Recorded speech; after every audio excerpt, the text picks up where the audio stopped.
Good morning, guys. Welcome to the session, the Hindu Editorial Analysis for Proficiency in English. Let us start this session with a nice quote. What is today's quote? The beautiful thing about learning is that no one can take it away from you. You guys are learners, and what you do it every day, you learn every day. And what is the most beautiful thing when it comes to learning? The beautiful thing about learning is that no one can take it away from you. It is going to be with you for a long time to come. Now let us see what is there to learn from today's editorial. Today, actually, before I start what is there to learn and what you're going to learn, I would like to talk about something very important. Today's editorial, it is not going to be the regular format, not the regular format. The reason being, yesterday I could not spend time on descriptive English, writing, how to write an essay, how to write the editorial. So a few students have got disappointed. I know the names also. I don't want to disappoint those students today. And today it is like editorial analysis in brief. In a nutshell, you don't see all those regular exercises. You may see spot the errors, only one exercise, and consolidation, phrasal verbs, and idioms. But it may take about half an hour. I'm going to spend time on descriptive English. Descriptive English. Here you can see descriptive English. That will take a lot of time. And because of that, I had to avoid the regular exercises. Now let us see what is there to learn from today's session. The editorial. The first word, revive. You have got this many a time. Revive has got two different meanings. One, to bring back to life, one meaning. Another, to give more strength or energy. Cautious, an easy word. It means careful. Be cautious, be careful. League, it goes with the meaning of this particular word, group of sports clubs. If there is a particular group of sports clubs, not singular, plural, then we use the word league. Contingent, this also goes with sports. Group of people representing a particular country. We say contingent from India. That is one of the meanings. It has got another meaning as well. Hop, to move from one place to another place, one meaning. Another meaning, moving on one foot or jumping on one foot, that is called hopping. Pledge, to take a solemn promise or to make a solemn promise. Solemn means formal and dignified. Nimble means to be quick or agile. Better word, agile. Fast. Scenario, a particular situation or description of a situation or event that may happen in future. These are the words you're going to learn from today's editorial. And the 5 idioms, toe to toe, rather important. On your toes, we use regularly. Put your foot down goes with effective English. Get cold feet. This goes with effective English as well as everyday English. Drag your feet, everyday English or informal English. What are the 5 phrasal verbs? Come across, come along, come off, come out, come up with. And they may look a little confusing because in all you have the same verb. Only the preposition has changed, but not difficult to make out. Already you have learned. Should not be a problem to recollect and consolidate. And today you're going to work on errors as usual, and no exercises related to parajumble, close, and new patterns. Only one thing after the editorial analysis, that is descriptive English. This is like introduction. Once you learn the basics, you know how to write, then we can talk about, next session we'll talk about how to write the editorials. But when I say write about the editorials, the idea behind, from descriptive English point of view, you got to be ready. So this particular session will definitely give you the tips, and you will be able to write something or other about an editorial or a particular topic, an essay. And today I'm not going to talk about letter writing. That will be on some other day. As usual, reading comprehension skill. Now, this editorial is all about winning formula on revival of Formula 1. Let us know, or let us have a look at the background information. What is this Formula 1? Formula 1, also known as Formula 1 or F1, is the highest class of single-seater auto racing owned by the Formula 1 group. Single-seater auto racing. You can see the pictures. There are 2 images. single-seater auto racing owned by the Formula One group. The World Drivers' Championship, which became the FIA Formula One World Championship in 1981, has been one of the premier forms of racing around the world since its inaugural season in 1950. The word formula in the name refers to the set of rules to which all participants' cars must conform. Conform means to follow, to comply with, to follow the rules and regulations. A Formula One season, usually they use the word season. A Formula One season consists of a series of races known as Grand Prix. Usually people mispronounce this particular word. It is not Grand Prix, it is Grand Prix. X is silent, Grand Prix. French for grand prizes or great prizes, which take place worldwide on purpose-built circuits, that means specially built circuits, or on public roads and on public roads. Usually, not on public roads, it is usually purpose-built circuits. Now let us go to the editorial and see what is there to learn. I haven't come across a lot of expressions that are worth remembering or learning, and not a lot of words. Only a few words, not even 10 words. How does it start? Winning formula on revival of Formula One. This editorial talks about Formula One, which is related to single-seater auto racing, very prestigious. A lot of people watch around the world, especially Western countries. People are crazy about Formula One races, and the prize money also, the stakes are very high.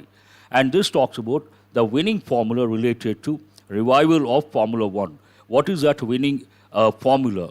The best way to revive sport activities is to make a cautious, slow, low-key start. There are two words. One is revive. Here you can see the meanings. I'm not going to present separately, easy words. Give new strength or energy to something or someone. Revive the standards, revive the culture, revive the traditions. Another meaning of the word revive, to bring back to life or to bring back to consciousness. Revive sport activities is to make a cautious, careful, slow, low-key start. So that is the best way to revive the sport. In this context, Formula One. That is a winning formula. Just as the various global sporting leagues, there's one word here, league, a group of sports clubs. Just as the various global sporting leagues slowly revive, Formula One will do so too, following the announcement of an 8-race revised calendar starting with a double header in Austria during July. This talks about when it is going to start, this particular Formula One, during July, and where Austria. Earlier, it talks about the background, what happened in the month of, I suppose, March. Earlier, the season opening Australian Grand Prix in March was cancelled.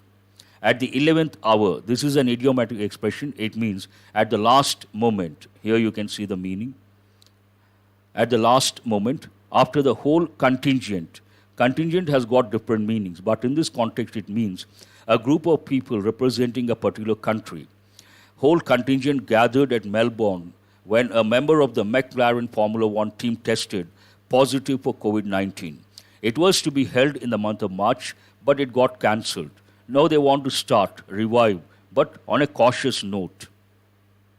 And editorial talks about how they're going to do it and what precautions they're going to take. It's all about that. Since then, the sport has witnessed its first 10 rounds of the 22-race calendar either being cancelled or postponed. Once someone tested positive for COVID-19, since then what happened? Since then, the sport has witnessed its first 10 rounds of the 22-race calendar either being cancelled or postponed.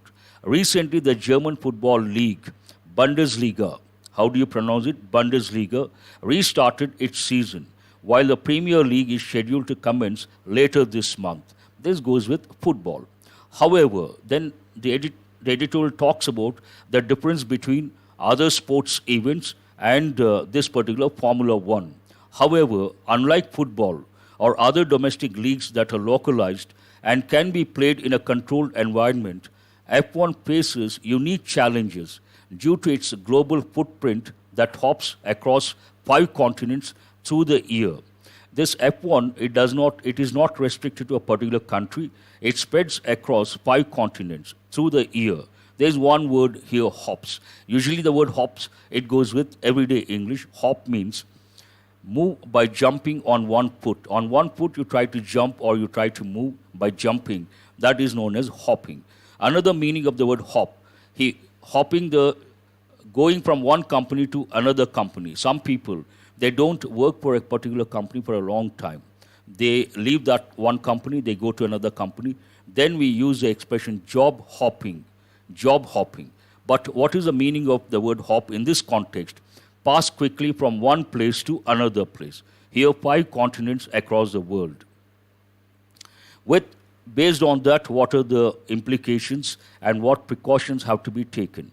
With travel curbs across the world, curb you have got already, restrictions. The sport has restricted the initial 8 races to its spiritual home of Europe. This is very popular in Europe, this particular F1, with Austria and Britain hosting multiple events. With travel curbs across the world, the sport has restricted the initial 8 races to its spiritual home. Remember this expression, spiritual home of Europe, with Austria and Britain hosting multiple events. F1 has now adopted a set of operating procedures, SOPs, set of operating procedures to get the show back on track. Also back on track, remember that expression, with every participant to be tested before and during the race weekend. Being a little cautious, they want to test every participant one thing. Apart from there being no spectators, they are not going to allow anyone to watch or to see that particular event. Apart from there being no spectators, only 80 members per team will be allowed at the racetrack, while the broadcast crew will be a mere 60. All these sentences talk about the precautions they're going to take because of this COVID-19. The reworked F1 will have 1,200 essential staff, previously close to 5,000. The number has come down. Earlier it would be 5,000. Now they're going to restrict the number to 1,200. More importantly, with even a small-sized team employing nearly 300 to 400, from engineers to mechanics, the sport needs a start to keep the teams afloat, not just this year, but beyond as well. They have to do it immediately. What is the reason? The jobs are at stake, certain other things are at stake. The expression or the meaning of the expression at stake, I'm going to tell later. The F1 group has already pledged. There's one important word. Pledge means a solemn promise or undertaking. There's one word here, solemn. N is silent. It means dignified or formal promise. Dignified promise or formal promise. The F1 group has already pledged to pay 100% of prize money to the teams, and for that it needs a show to go on. A minimum of 8 races is needed to constitute a world championship, and it is understood 15 to 18 races are required in a year to maximize the TV rights revenues, especially at a time when the race hosting fee, a major component of the F1 group's revenue, is unlikely to be paid by the various countries. Now they can't expect money from various countries because of the present situation, because of the present scenario. With jobs, how does the editorial end? With jobs at stake. This is an important expression. At stake means at risk. With jobs at risk, Formula One has made the right call to make its best attempt at starting the season. At the same time, the sport needs to be nimble. Nimble, quick and light in action or movement. Also remember the word agile. At the same time, the sport needs to be nimble to make quick decisions in case of unexpected scenarios. Important word. A description of possible actions or events in the future. Scenario. Another meaning of the word scenario, situation. I usually say present scenario, present situation. And the lessons learned from Australia should hold the organizers in good stead. This is an important idiomatic expression. They have given in SBI many a time. Hold something in good stead or stand in good stead. You can use the word hold or stand. What does it mean? To be very useful to someone when needed. How does it end? If F1 can demonstrate a good restart, it will inspire the rest of the sporting industry to get back on its feet. On its feet means to be alert, to be ready to do something. So an article related to the field of sports, the arena of sports, different article altogether, different editorial, but nothing much to learn, frankly speaking. Only one or two idioms, 5 or 6 words, and I haven't come across important expressions, grammar point of view. Based on that, as I said, I'm going to spend time on descriptive English today. I haven't brought all those things, questions, then vocabulary, separate slide. Now let us go to important grammar rule. The farmer has 3 goats and 5 sheep. This is wrong. Why is it wrong? The farmer has 3 goats and 5 sheep. In English, we have nouns, parts of speech, and so many rules. Rules are related to number. This particular rule is related to number. And what is a rule? Some nouns, usually nouns in English, they have 2 forms, singular form, plural form.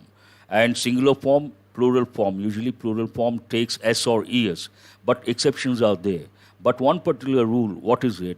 There are some nouns, they always have the same form, either for singular or for plural. The form doesn't change. And examples, sheep, deer, salmon, trout, and cod, offspring, all these, aircraft, spacecraft. Here, sheep is not correct. We have to, singular or plural, we have to use the same word, sheep. The farmer has 3 goats and 5 sheep.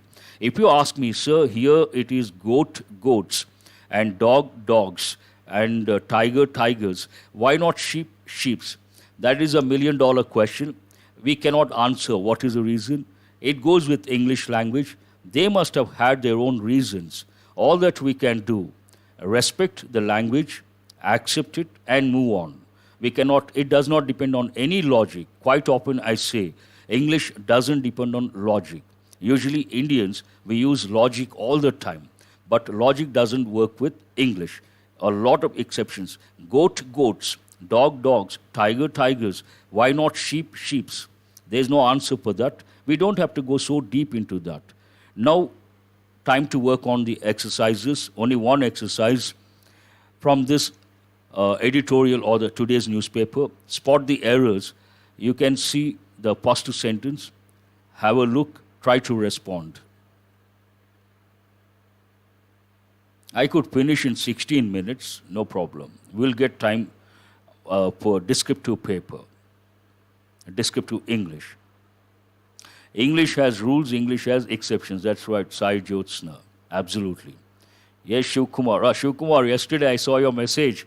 Disappointed with you, sir. You will not be disappointed today. Offspring, aircraft, spacecraft, all those. And bison, very good, Maunika Mauni. Bison, a new example. Sheep, deer, bison, one group. Animals, salmon, trout, cod, fish, another group. Aircraft, spacecraft, one group. And offspring, an important example. Where is the error? With COVID-19 cases continuing to increase in the city, government hospitals are faced with a shortage of staffs. Here, staffs is not correct. It should be staff, equipped to cater to the growing number of patients. Now, answer my question. You all know that staff is a collective noun. Obviously, you cannot add S or ES. Now, my question, if I write staffs, is it right or wrong? Say yes or no. If I add the letter S, is it right or wrong?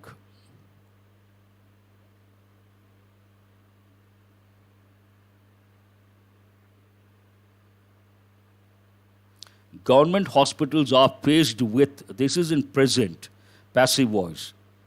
Nothing wrong with that. Here, the word staff, it is a collective noun, usually. It doesn't take S. So staff's not correct. But as I say, English has got rules, it has got exceptions. Look at this sentence. The staffs of different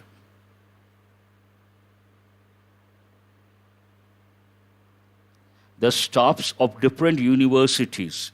Is this expression right or wrong? Please answer. The staffs of different universities. Is it right or wrong? Yes or no? Right or wrong? This expression is absolutely right. Nothing wrong with the word stops here. That means what? Stop is correct, stops is also correct. When you talk about different universities, every university has employees. Together we use the word stop. The stops of this university, then it is wrong. The stops of different universities, then it is right. This is right. Now go to sentence number 2. Where is the error? Sentence number 2 should not be a problem. Where is the error? Cases are continuing. No, here we cannot use are because of the word with. With COVID-19 cases continuing, we cannot use the word are. Go to sentence number 2. Rather easy, should not be a problem. Here, honorarium, it is not honorarium. H is silent, so a particular word begins with a silent H or a mute H, then we have to use the indefinite article an, not a. An is correct, a is not correct. And you all know the example. This is, in the past, they would give this example. A lot of students know, now they stopped giving. There is another example which goes with common errors.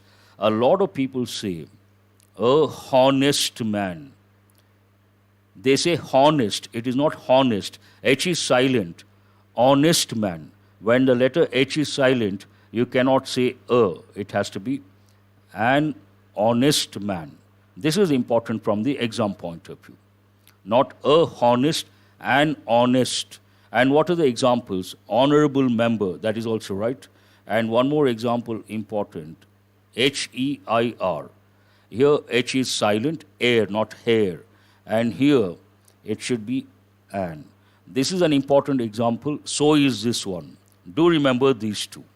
And also you have got honorarium, honorable, important. Let us go to the next one. Government hospitals, very good doubt. Who is that? Kumar. Government hospitals, together, they have taken together one particular group. Had they used the word different government hospitals, definitely stops. But they have taken government hospitals, one group. So, stop. Had they used the word different government hospitals, then definitely the word would have been correct. I appreciate that.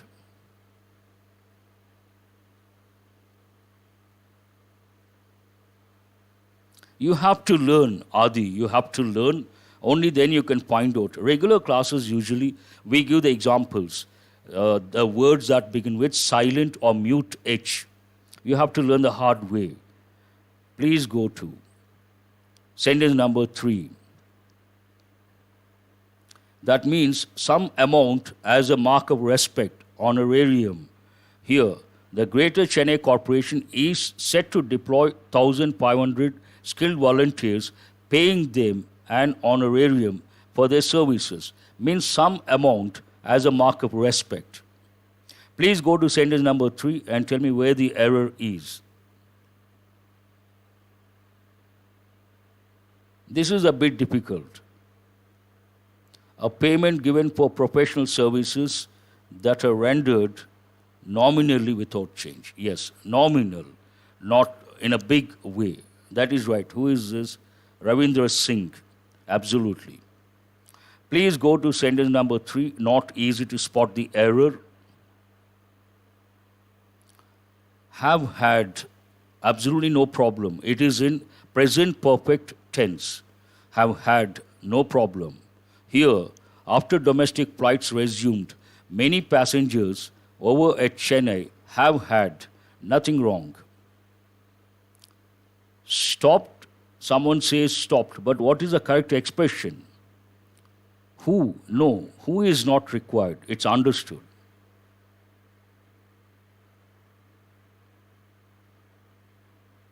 Okay, fine. Please go to. Stopped over is wrong. What is the correct expression? I want you guys to write the correct word. What is Manasa has got it right. Here it is not stopped. It is stopping. What is it? Stopping. After domestic flights resumed, many passengers stopping over at Chennai airport have had, not stopped at, stopping over at Chennai airport have had. Those who have stopped, for that we say stopping over, passengers stopping over, passengers doing something, passengers going somewhere, passengers stopping over. So we have to use the present participle form, not stopped, stopping. That is the right word. Please go to sentence number 4. Students writing something, students doing something. We don't say students did something. The same way, passengers stopping over at Chennai airport have had.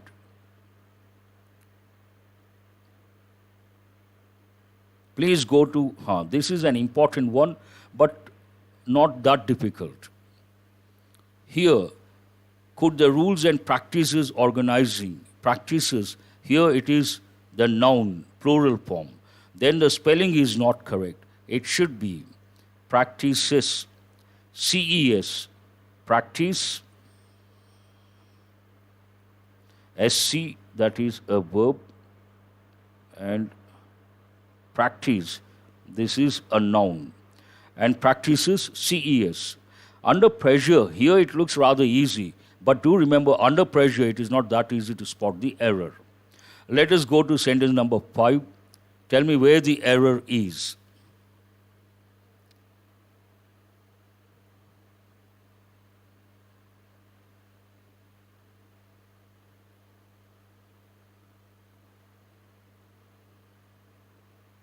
That's right, Vasu. It must be changed to a noun, the noun form, obviously. Please go to sentence number 5. This goes with an important aspect, one of the important topics, grammar topics. Alert, where is it? Nothing wrong. If an alert resident, no problem. Absolutely right. Alert resident. Here, alert is an adjective. Nothing wrong with woken up. Nothing wrong with that. This is an easy one, should not be a problem. Whenever you see the word if, please listen very carefully. Whenever you see the word if, you have to think of conditionals or conditional sentences. And here usually the main clause, would plus have plus verb past participle. Sometimes we use would, could, might also. Usually would, sometimes might, sometimes could. And the if clause is always in past perfect tense. That means what? Has is not correct. It should be hadn't. If clause we have, this is past conditional. Which conditional is this? Past. Past conditional. Past conditional, what is a pattern? Main clause, would plus have plus verb past participle, or could or might plus have plus verb past participle. Nothing wrong with this. It talks about a past possibility. And if clause, always in past perfect tense. Hasn't, which tense is that? Present perfect, not correct. Past perfect, hadn't woken up. This is an easy one in my opinion, but I don't think a lot of students have got it right. No problem. Do remember, from the exam point of view, conditionals are very important and past conditional very important. Could talks about a past possibility. Generally we use would plus have plus verb past participle form. Would plus have plus verb past participle form. Here, been, the helping verb to be, has been used as a main verb. To be, what is the past participle? Been. And Sometimes, though regularly we use would, sometimes we use could, sometimes we use might. Now go to the last sentence. This is an easy one. Sentence number 6 should not be a problem.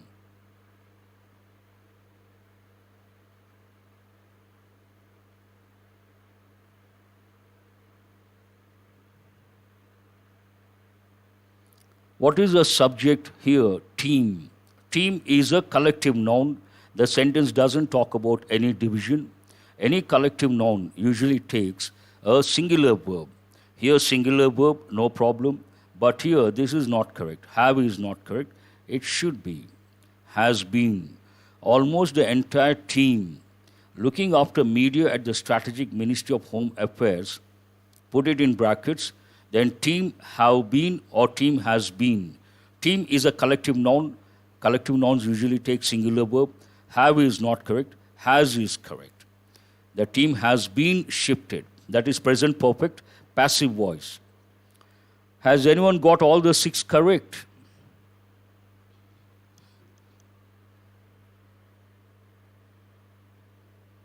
Please go to idioms, consolidation. We'll do it past, then we'll go to descriptive English. Yes, Yakub has been, that's right. Surendra has been is correct. All the 6 you should be very happy. 5 also, good enough. 4, 5, 6. Please go to idioms. Tell me what is the answer, toe to toe. This is an important word, toe. Who is this? Nandu for the first time. All the 6 correct. That's wonderful. Be happy. Today is your day. Toe to toe. Fingers. If you take your hand, we use the word fingers. If you take your foot or your feet, then we should not use the word fingers. We have to use the word toe, singular, toes, plural. So here, based on that, toe to toe. What is the meaning of that?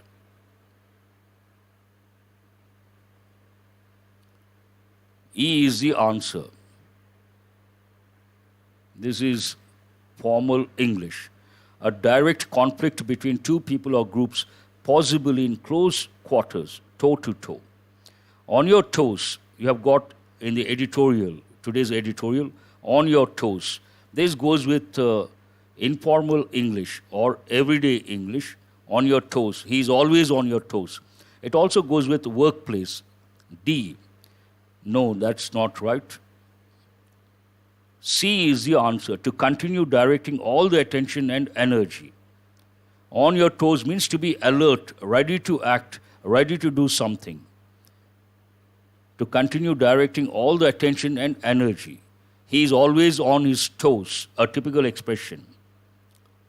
Someone wanted examples. I'll start that next week. Examples for idioms and phrasal verbs. Put your foot down.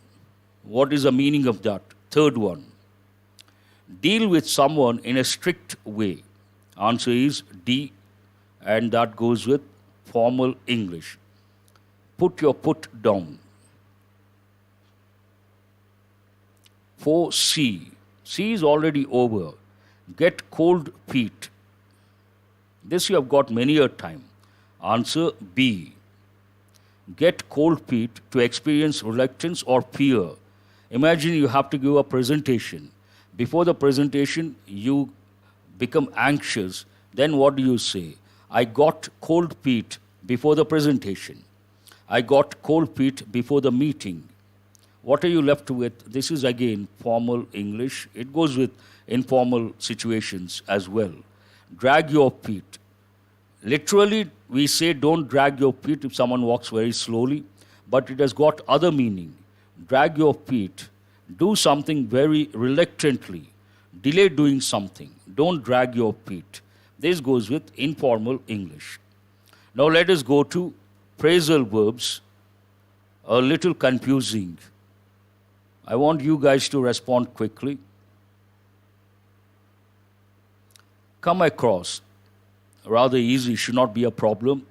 I came across some photographs while sorting out the files. Come across. Find something by accident. That's right. Informal English. Everyday English. Come along.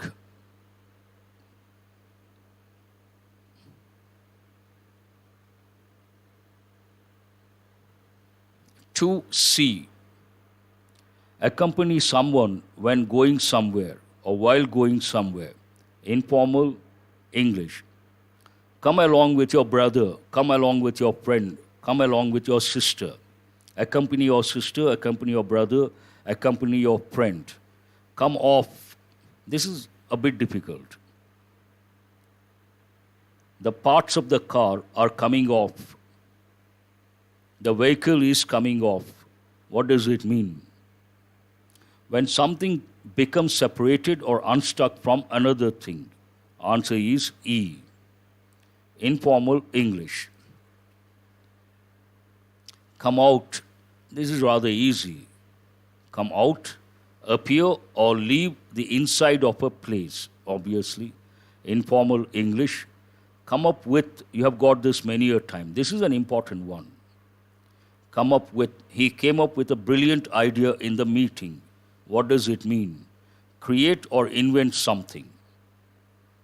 You could say formal English. 5B. Yes, that's right. Oh, so difficult to read the names continuously. That's wonderful. Let us go to the last exercise for today. Consolidation point of view.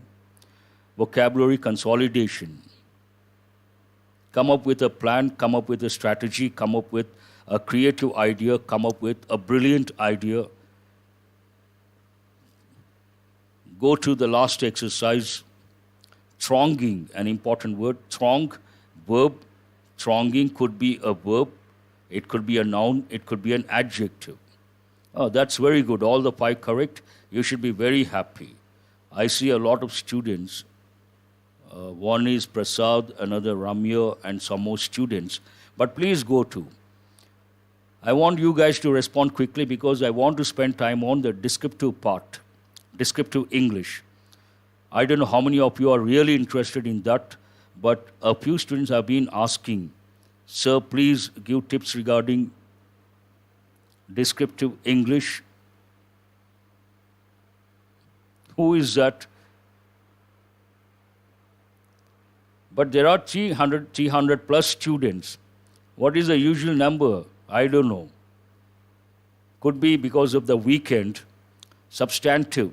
Please go to the second one. One is, what is thronging? G, that's right. Feeling. What is the second one? Substantive. Substantial. That should be adjective. Substantive. Claim. 320 plus at one point. What is the second one? First one is over. Go to the second one. What is the meaning? Important, that's right. C is the answer. Please go to bonhomie. Bonhomie. H is silent actually. Bonhomie. What is the answer? Who is this? Rambabu. Eagerly waiting for the descriptive part. 5 minutes, I'm going to start. Don't worry. And what part of speech is it? When you see the meaning, it is a noun and answer H. Friendliness. Friendliness. Go to limelight. This I use regularly. Something is in the limelight. Usually in the exam, they ask questions related to something that is in the limelight.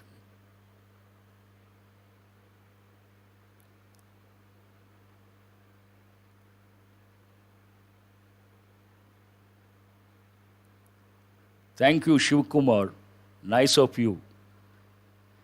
Limelight, something is in the limelight. Limelight, part of speech, noun. What is the meaning? Public attention. Everyone talks about that. Then we say something is in the limelight. The press, the media, Everyone talks about a particular topic, then we say the topic is in the limelight. Pinnacle, an important word. Pinnacle, it has got many meanings. Apex, acme, that's right. But in this context, part of speech noun, what is the meaning? J, successful point. That's absolutely right. Please go to. This you have got already. Skirmishes. Skirmish, singular, skirmishes, plural. Part of speech, obviously noun. And what is the meaning of that? E. Fights, small fights, not major fights. Small fights, trivial fights. We use the word skirmishes. Protracted. Protract, verb, protracted, could be an adjective. But let us take the base form, verb. What is the meaning of protract, protracted? Rajshekhar, yesterday I saw the message. It is not possible to give a lot of rules. Not possible. I saw the message. Certain things are not feasible because this is all about the Hindu editorial analysis. Only analysis, I thought, it may not serve the purpose. Based on that idea, I started enrichment from the language point of view, proficiency in English. I started bringing out exercises. But we have to stop at some point. One slide, important grammar rule, we have time. But a lot of rules, then it will we will lose a purpose. What is the purpose of this session? Editorial analysis, and to the extent possible, enrichment. But we cannot get deviated. Please understand that. Protracted, prolonged. I would love to do something. I would love to do a lot of things. But my hands are tied. Time factor. And what is this platform? What is this about? The Hindu Editorial Analysis for proficiency in English. Obviously, enrichment has to be there, but we can't go deep into something. We have to balance everything. And spuked, this goes with everyday English. And what is it? What does it mean? Part of speech, obviously, verb. Frightened. Answer is A. Incremental. Something adds on gradually. Part of speech, adjective. What is the meaning? Incremental. Gradual. Answer D. Explicitly. Quite often I use explicit information, implicit information. Explicitly, obviously, adverb. What are you left with? Clearly. Answer F. Some of the words are very important. Has anyone got all the 10 correct? Oh, it's already 8:42. See, today I haven't brought so many exercises because of this descriptive part. In spite of that, it has taken 42 minutes. Without all those regular exercises, it has taken 42 minutes. Now, those who are interested, those who want to know something about essay writing, which is part of the descriptive paper, they can listen. And those who are not interested, they can leave. That is your choice. But today I'm not going to talk exactly about how to write the editorial. This is like the introduction. And I always focus on what is important from the exam point of view. And exam point of view, we have to focus on as descriptive paper point of view. There are two dimensions. One is essay, the other is letter. So letter writing, not today, some other day. Today, how to write an essay and the tips related to writing an essay. And based on these tips, next session I'll talk about how to write the editorial. And then it is like going in a systematic way.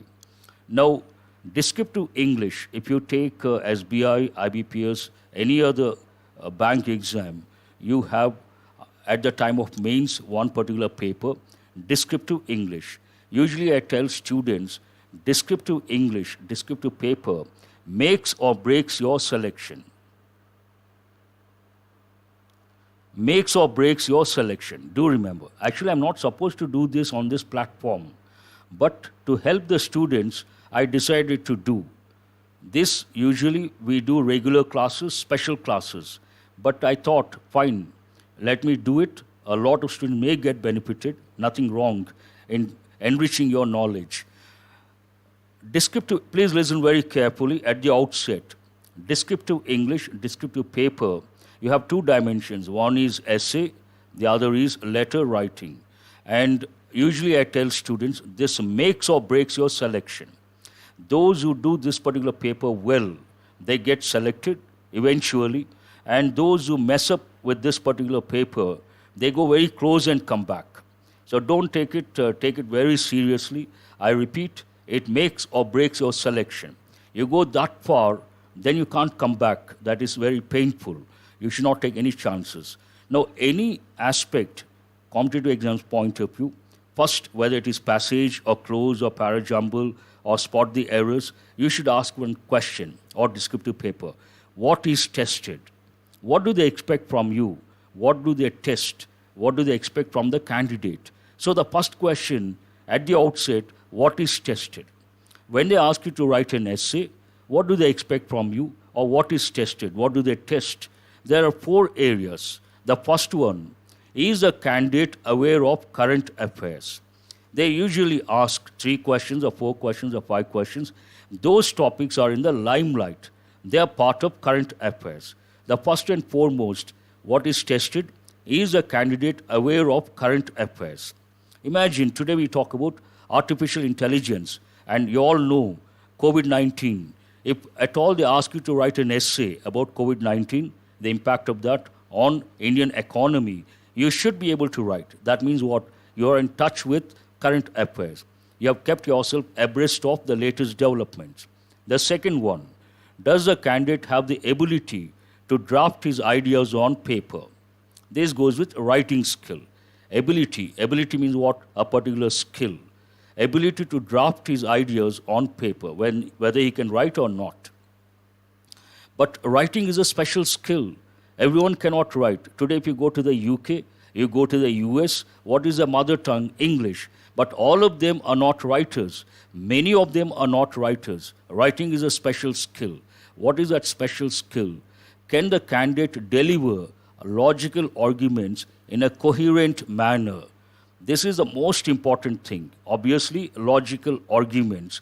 Can the candidate deliver logical arguments in a coherent manner? Writing is nothing but coherence. If you list out the points, that is not writing. But when you write about something, the sentences should flow smoothly and logically. And how do you make it happen? By using a lot of link words. When you use a lot of link words and make sure the sentences flow in a smooth and logical manner, then we say the writing has coherence. Writing skill is nothing but coherence. So whether the candidate can deliver logical arguments in a coherent manner. The last one, can the candidate use effective language? Obviously, language plays a major role, but it is not the only thing. There are 4 dimensions. One is whether you're in touch with current affairs, whether you can, the second, ability to draft ideas on paper, present logical arguments in a coherent manner, and effective language. Now, writing tips when it comes to essay. Let me complete, please. I will answer your questions. Today it is not possible. A lot of students have written so many things, but let me complete. When it comes to writing an essay, usually, not a letter, when it comes to writing an essay, there are certain do's and don'ts. Let me start with don'ts. Don't use redundancy. This is the most important thing. You may not understand at the outset. What is this redundancy? Imagine they ask you to write about elections. You don't have a lot of information, you don't know the broad framework, then what you try to do, not only you, anyone for that matter, will try to repeat the same ideas in some form or other. 1 or 2 ideas they try to present in different forms. That is known as redundancy in this context. That is not acceptable. Then you may ask, sir, how to beat this redundancy, how to come out of this redundancy, how to avoid redundancy. Usually I tell my students, you have to use this concept. It is an acronym I have created. What do the letters stand for? Science and technology, legal, education, economy, polity, socio-cultural problems. Now you may ask, sir, when it comes to writing about elections, how does this concept help? Imagine you don't know this approach, then you may write about elections generally. Anyone can write generally, they will not allot marks. And you have to write as a professional, not in the real sense, but not as a layman. When you take this approach, back of your mind you have this approach, then you will write about, you will think of science and technology. How is science and technology related to elections? Write about electronic voting machines that you could talk about. Then what is the legal dimension? Write about rigging. Rigging is a major problem. Write about rigging. Education, lack of awareness among the downtrodden people, underprivileged people. Write about that. Economy, buying the votes, selling the votes. Write about the financial factor. Polity, what are the implications when it comes to the elections, polity point of view, and political system point of view, the impact. Then socio-cultural aspects. Write about minority groups, isolated, those who are not part of the mainstream, isolated groups, and caste factor, community factor. When you write about all these aspects related to elections, obviously you will get maximum marks I can give in writing. Usually people don't think from this angle. Any topic, you have to first think of SREEDHAR'S concept. Science and technology, legal, education, economy, polity, socio-cultural problems. Some topics, they may not take all these.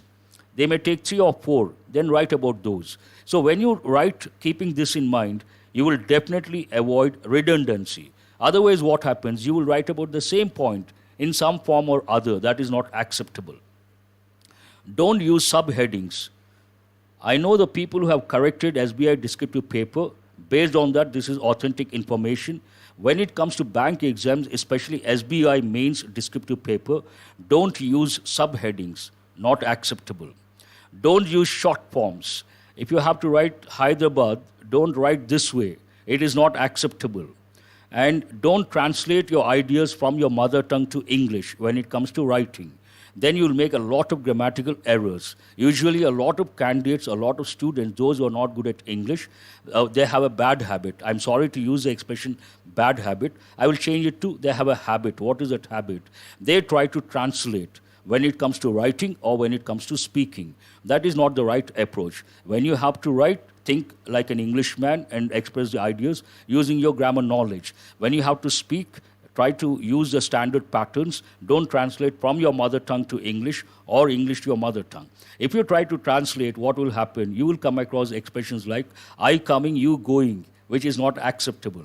So never ever translate when it comes to English.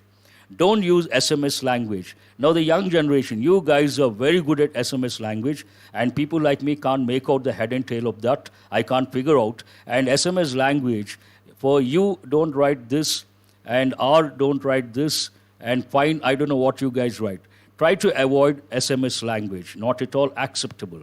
Don't use slang, very important. Then you may ask, so what is the meaning of slang?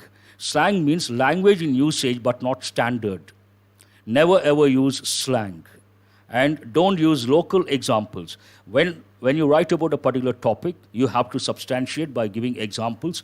When you try to substantiate, never ever use local examples. Always try to use national level examples or incidents or international. All these are don'ts. Now let us go to do's. Do the following. Use proper sentence structures. Use your grammar knowledge. So many sentence patterns, so many sentence structures, appropriate sentence structures you have to use. And this is the most important. You get marks on this statistical data. Now, I would like to give an example. Imagine they ask you to write about movie or film industry. Anyone can write about film industry. It doesn't demand a great deal of expertise. On the spot, you can write about the film industry. But if you write generally, then you will be able to write generally. It will not fetch you marks. Then you may ask, sir, what are we supposed to do? You have to present statistical data. When it comes to the film industry, they ask you to write about the film industry. What is the statistical data? You'll be shocked and surprised to know about 8 crore Indians work for the film industry. 8 crore Indians work for film industry. Then you have to write about the number of studios, the number of production houses. Then here you have to talk about foreign direct investment. Of late, because of this FDI, there's so many tie-ups between Indian production houses, Indian film companies, and international companies like Sony and 20th Century Fox, all these companies. You have to present the statistical data. Only then you get marks. Choose a familiar topic. Never try to go for a topic that is not familiar. Be focused. When it comes to speaking, when it comes to writing, there is a problem. What is that problem? People get deviated. That should not happen. Whatever you want to write, you try to write, be focused and write about that. And this is very important. Use proper punctuation. Usually, is any problem? Buffering problem? I don't think so. Only one student says buffering problem. I hope there's no problem. Buffering or no buffering? If you say buffering, I will stop. I hope there's no problem. Please respond. Say no problem, I will continue. No, fine. So punctuation. Usually when I conduct descriptive English classes, I give the tips, I give one topic. I tell them to write about Hyderabad. I see a few students, they write Hyderabad like this. This is not at all acceptable. There are some problems, there are some mistakes acceptable, some mistakes are not at all acceptable. You cannot write the name of a city, name of a country, which is a proper noun. The first letter can't be small letter. This is, all our graduates, this is not at all acceptable. So be very careful when it comes to punctuation. Imagine the person who corrects your paper, sees Hyderabad, H small letter, he will form a very low opinion. With that low opinion, he will try to evaluate your answer. So don't take any chances. And today I may not give, usually regular classes I use power words. And they see how many power words have been used. For example, inclusive growth. When you talk about development, you have to use expressions like inclusive growth, downtrodden people, underprivileged people, mainstream, integration, and research and development. All these expressions, infrastructure, state-of-the-art technology, all these words, they come under power words. Regular classes I give, here I cannot give, but very important. And this is the most important, and this goes with what I have just said. Coherence. What is coherence? Smooth and logical flow of sentences. How do you make it happen? You have to use link words or connecting words. Very important. Otherwise, what happens? It looks like you have listed out the points. No link words, it is not writing. You will not get marks. For example, Hyderabad is developing by leaps and bounds. If I start the sentence, write about the city, Hyderabad is growing or developing by leaps and bounds. An idiomatic expression, leaps and bounds means rapidly. However, the development is lopsided. Lopsided means one-sided, uneven, not even. I start with one statement, Hyderabad is developing by leaps and bounds. However, the development is lopsided. What is the connecting word here? However, if you don't use that word, then it is not a writing skill. It doesn't come under writing. Now let us go to how to write an essay. When you see the question, what are you supposed to do in the descriptive, when it comes to the descriptive paper? How to write. These tips are very important. And here, a lot of students, please listen very carefully, a lot of students, a lot of people for that matter, when they want to write in a hurry, but that is not at all advisable. Even the most experienced writers, they don't start writing just like that. It is practically impossible. They go for what I call brainstorming session. They go for brainstorming. What is this brainstorming? When you read the question, first you have to focus on the keywords. Then you have to go for the brainstorming session. Whatever comes to your mind, you have to write. And after that, what is relevant, you keep. What is not relevant, you strike off. Now, what are the steps when it comes to how to write the essay? First, when you read the question in the exam, underline the key words in the question. Very important. A lot of students, I've seen a lot of students, they don't understand the question at the outset. They don't focus on the key words and they assume something and start writing. Assumptions are very dangerous. Whatever the question says, whatever the keywords are, you got to write about the essay based on the keywords. Then once you focus on the keywords, all these are steps in a systematic way. Jot down points or ideas before you start writing the essay. This is the most important. What is the reason? A lot of students think we cannot spend 2 minutes or 3 minutes on brainstorming. This is nothing but brainstorming. And 3 minutes, a lot of time. But do remember, if you spend 3 minutes on brainstorming, you will definitely get out of 50, 40 plus descriptive paper, I'm sure. But you worry about these 3 minutes, you start writing the moment you see the question, you try to do it in a hurry, you may end up getting between 25 and 30. But if you follow the tips, I'm sure you will get 40 plus. I know some of the students, and it makes or breaks your selection. So underline the keywords, jot down points or ideas before you start writing the essay. Arrange the points or ideas into 2 to 4 groups. You get a lot of ideas. Some ideas related to economy, some ideas related to polity, some ideas related to problems. Group them. Create topic sentence for each group. Each group becomes a paragraph. For each paragraph, you have to create a topic sentence, the main idea. That is the next step. After that, arrange the groups in a systematic manner.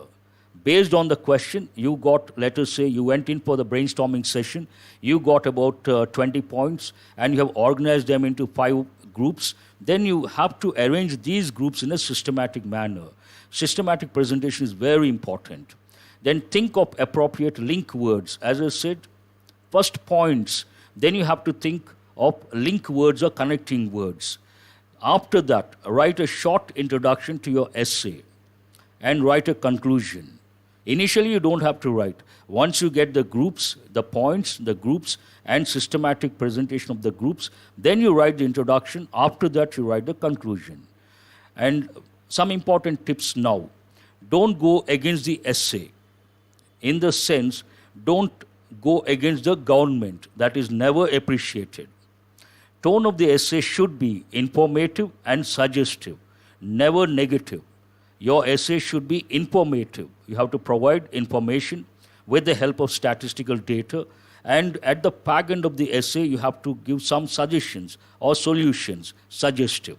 Remember, the beginning and the ending are important. Usually, no one has so much patience to read the entire essay. And imagine they have to read a lot of essays. What they try to do, they look at the introduction part, they look at the conclusion part. Introduction, beginning means introduction, ending conclusion. And if you write introduction and conclusion effectively, definitely they go through the entire essay. And your introduction is very not at all impact making. Ending, conclusion also not impact making. They may not go through your essay properly. So never ignore introduction, never ignore conclusion. Never give a categorical, one-sided conclusion. Conclusion should be balanced. Never take a firm stand against something. That is not acceptable. Never give a categorical, one-sided conclusion. Your conclusion should be balanced with ifs and buts. What is a broad framework format of the essay? Because here you have word limit.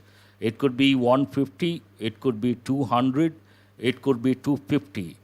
Any essay, broadly, the framework, introduction, body, conclusion. Introduction should be about 2 or 3 lines, that means sentences. Each sentence on an average 10 to 15 words. And body, 3 paragraphs. 2 paragraphs should be positive and 1 paragraph should be negative. Negative, not subjective, objective. Based on facts, you have to criticize a particular topic, but not subjectively. Subjective means personal, not acceptable. It should be objective, means fact-based. And it is like 60-40 or 70-30. 2 paragraphs positive, appreciating, and 1 paragraph negative, but objectively. Conclusion, 2 or 3 lines. This is a broad framework. And this is like introduction. It is nothing but, in a nutshell, what is tested and what you have to focus on and how to go about in the exam when you read a particular question and you start writing the essay. What are you supposed to do? What are the different steps you have to follow? I hope you guys have got benefited. And some other day, some other session, I will try to take each aspect. I will try to elaborate. I will also spend some time on letter writing. And regarding this particular, the last 30 minutes, I want you guys to give the feedback. And still what you expect from my end, you could write in that feedback. Based on that, I will try to do something because I'm very keen on this. That is the reason why I have spent 30 minutes. Though the session says editorial analysis, we have spent a lot of time on descriptive English because you guys spend so much time. You clear your prelims, you write your mains, and you don't focus on the descriptive paper, then you may come back, you may get eliminated. God forbid. That should not happen. From day one, you focus on the descriptive paper, you become good at writing. I'm sure one shot, you will be first attempt, you will get selected. As I say, with that saying, I will wind up the session. Descriptive paper makes or breaks your selection. Do remember that. Thank you very much. Have a nice day. Have a nice weekend. I will see you on Monday with another editorial, the regular pattern to make you happy. Thank you very much.